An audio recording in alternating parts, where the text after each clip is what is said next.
You know the tale of Hydaelyn and Zodiac, of the Great Sundering, and the reflections it created? One of those reflections, the one nearest to the source, is our home. The first. My name is Ardbert. My hands find no purchase.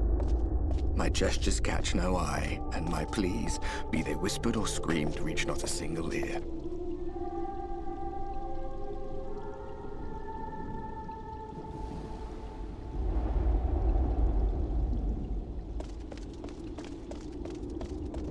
I am a shade, cursed to do naught but drift.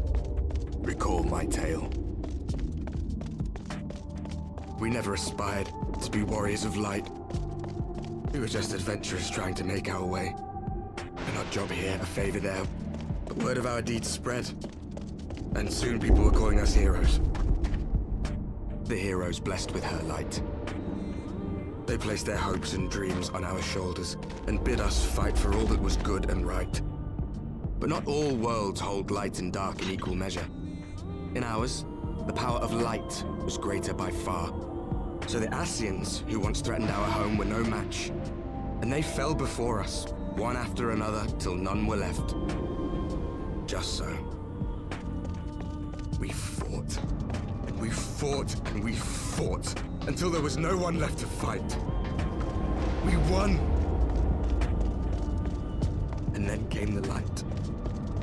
A flood of pure, blinding radiance, annihilating shadow and color and life itself, leaving naught in its wake but blank perfection. We did everything right. Everything that was asked of us, and still it came to this. We brought our world to the brink of destruction.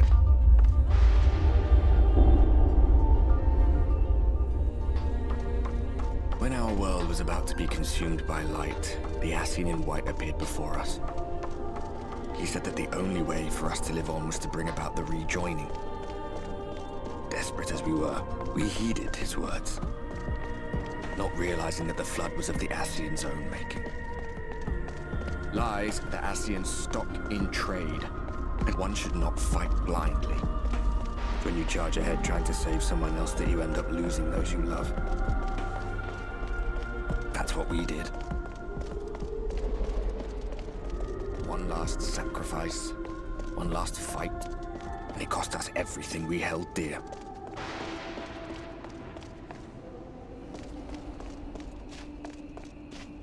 I remember when we fell. I remember our audience with Minfilia. How she listened to our pleas. Minfilia and my friends, all dead and buried now. Them and anyone else who might remember. They surrendered what little they had left to hold back the flood. Just faded away. Leaving me to bear witness. Knowing everyone hated me.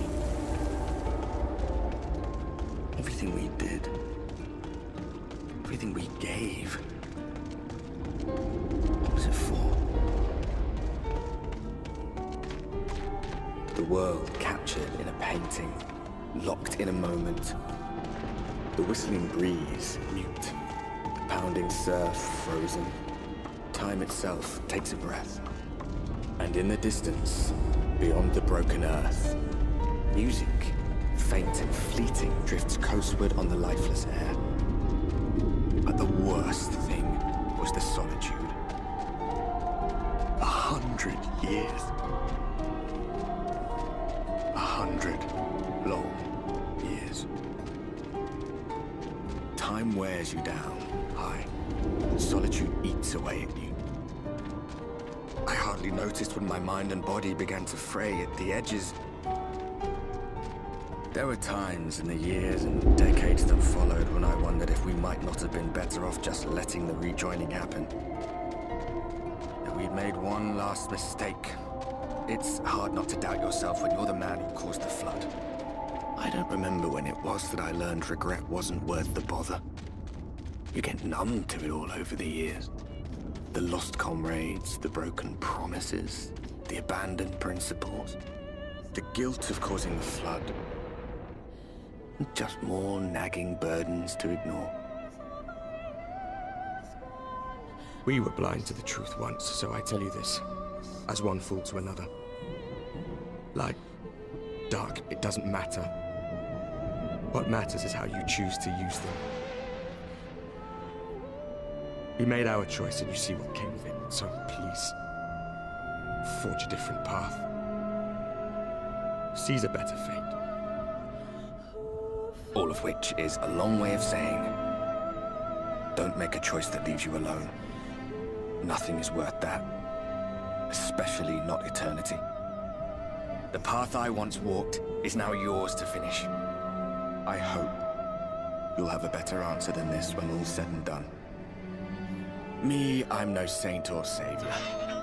I am a shade, cursed to do naught but drift. My name is Ardbert, just another sinner. My hands find no purchase. My gestures catch no eye, and my pleas, be they whispered or screamed, reach not a single ear. But do me a favor. Please. Save our home.